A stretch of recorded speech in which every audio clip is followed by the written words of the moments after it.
Vimla starts for office every day at 9 AM. Okay, वो 9 बजे office के लिए निकलती है and reaches exactly on time if she drive sorry at the usual speed of 40 kilometre per hour की speed से जाती है, तो वो टाइम पे पहुंचती है and she is late by 6 minute if she drives sorry at 35 kilometre per our.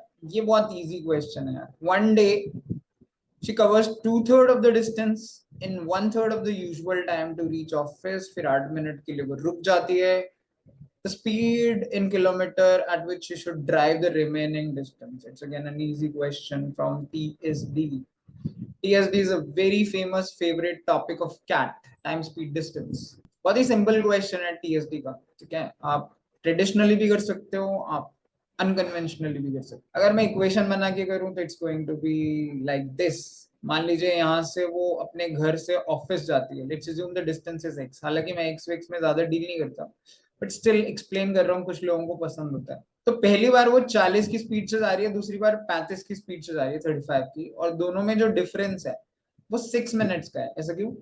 ऐसा होता है. ये भी एक स्टैंडर्ड क्वेश्चन है कि मान लीजिए उसका ऑफिस 9 बजे का था, राइट, ये 9 बज रहे हैं, तो फर्स्ट केस में तो वो 9 बजे पहुंच रही है 40 की स्पीड से. 35 की स्पीड से वो कितने बजे पहुंच रही है? 9:06 पे. थोड़ा ज्यादा नीचे हो गया, बट ये 9:06 है क्योंकि 6 मिनट लेट पहुंच गए. तो आप इन दोनों में अगर डिफरेंस देखोगे तो कितने मिनट का फर्क है?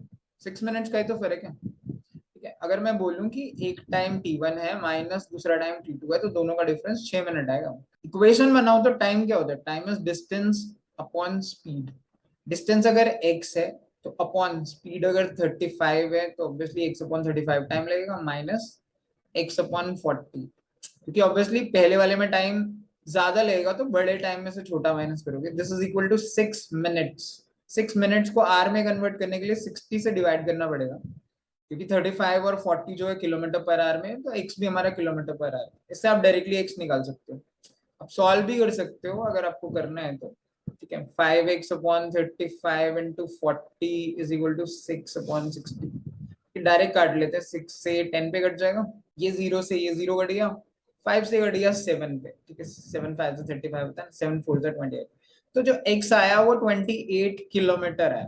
इसका मतलब है उसका घर जो है ऑफिस से 28 किलोमीटर दूर था. इस वाले पार्ट को आप ट्रेडिशनली भी, मतलब ये तो ट्रेडिशनली मैंने कर ही दिया, बट आप अनकन्वेंशनली नॉर्मली कॉन्सेप्ट से भी कर सकते हो. जो एक्सीडेंट वाले क्वेश्चंस है ना हमारे, क्योंकि यहाँ पे जो स्पीड है ओरिजिनली, अगर आपको ऐसे करना है तो आप ऐसे भी कर सकते हो. ओरिजिनली 40 की स्पीड से जा रहा था, उसके बाद स्पीड 35 हो गई, तो लेट्स अज्यूम पहले टी टाइम लगता था. अब जो स्पीड हो गई है वो कितनी हो गई है? वो हो गई है 35/40, है ना. तभी तो 35 आ रही है. 35/40 कितना होता है? 7/8. अगर स्पीड 7/8 हो जाती है ना, तो टाइम हमेशा 8/7 लगता है. 8/7 टी टाइम लगेगा पहले से. और अब जो नया टाइम है माइनस ओरिजिनल टाइम करूंगा, ये 6 मिनट्स है. अगर आप इसे सॉल्व करते हो तो इससे टी आता है 42 मिनट्स. 42 मिनट्स अगर आप देखोगे 40 की स्पीड से जाता था ना, distance is equal to speed into time. Speed was 40 into 42 minutes है अपॉन 60 कर दीजिए. ये 0 से 0 कट गया. 6 7 42 होता है, 7 4 28 किलोमीटर. तो ये आप कॉन्सेप्चुअली कर सकते हो कि स्पीड जो है 40 से 30 हो गई, मतलब 7/8 हो गई, तो टाइम 8/7 लग गया. ओरिजिनल टाइम टी था, दोनों का डिफरेंस जो होगा उतने टाइम से ट्रेन लेट होती है हमेशा. ये हमने एक्सीडेंट में भी देखा था. यहाँ पे तो चलो गाड़ी है, ट्रेन हो, हवाई जहाज हो, स्पेसक्राफ्ट हो, उससे कुछ फर्क नहीं पड़ रहा. इससे हमारा टाइम आ जाता है टी की ओरिजिनली 42 मिनट्स लगते थे, और उससे हम स्पीड हमको गिवन नहीं है, टाइम को यूज करके, स्पीड एंड टाइम को यूज करके हम डिस्टेंस भी निकाल सकते हैं. तो 42 मिनट लगते थे और 28 किलोमीटर उसका ऑफिस है उसके घर से. इसके बाद देखते हैं एक दिन क्या होता है. वन डे, एक दिन she covers 2/3 of her distance to office in 1/3 of her usual time. 2/3 28 का बेसिकली 2/3 उसने जो था 1/3 of her usual time. usual time तो 42, तो 42 का 1/3 कितना होता है? 14 मिनट्स. 14 मिनट्स में उसने ये टाइम, मतलब उसने ये डिस्टेंस ट्रेवल किया. 28 का 2/3 बचा कितना है फिर डिस्टेंस? 28 का 1/3 बचा है ना डिस्टेंस. टोटल 28 है, 28 का 2/3 कवर हो गया, तो 28 का 1/3 ही तो बचा. यहाँ पे 14 मिनट लेने के बाद क्या किया उसने? 8 मिनट के लिए वो वहां पे रुक गई, चाय कॉफी पी रही होगी, जो भी कर रही थी. ठीक है, तो 14 + 8 इज 22 मिनट्स जा चुके हैं बस. अब हमारे पास the speed at which she should drive the remaining to reach office exactly on time.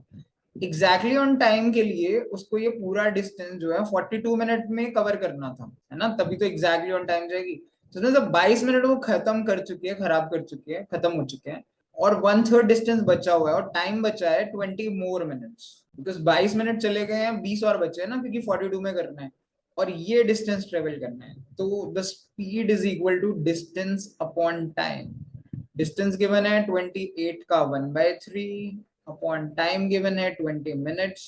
Minutes को कन्वर्ट करने के लिए डिवाइड करते हैं ना 60 से, तो वो 60 ऊपर आ जाएगा, तो 23 जा 60, 60 से 60 कट गया, that is the speed only 28 kilometre per hour speed से उसे ये डिस्टेंस ट्रेवल करना पड़ेगा, which is option number B, ताकि वो ऑफिस में टाइम पर पहुंच सके। It's very easy question from TSD, कुछ भी नहीं है। ये जो कॉन्सेप्ट है, ये एक्सप्लेनेशन में इतना टाइम ले रहा हूँ मैं, क्योंकि ट्रेडिशनली भी बता रहे हैं हम, कॉन्सेप्चुअली भी हम डिस्कस कर ही रहे हैं ना। अगर आपने ये टीएसडी के किए हैं तो हर बंदा ये डिस्टेंस टाइम बहुत जल्दी निकाल लेता। उसके बाद 2/3 डिस्टेंस चला गया था 1/3 टाइम में। 1/3 टाइम 14 मिनट्स था, 8 मिनट और वेट किया तो 22 मिनट तो यही खत्म हो गए थे, बच्चे को 20 मिनट में 28 का 1/3 डिस्टेंस ट्रेवल करना था। और simple formula speed is equal to distance upon time से हमने सॉल्व किया, तो 28 किलोमीटर पर आवर हमारा आंसर आएगा। Watch the video again, solve the question on your own, and then you should be able to do it in your exam also.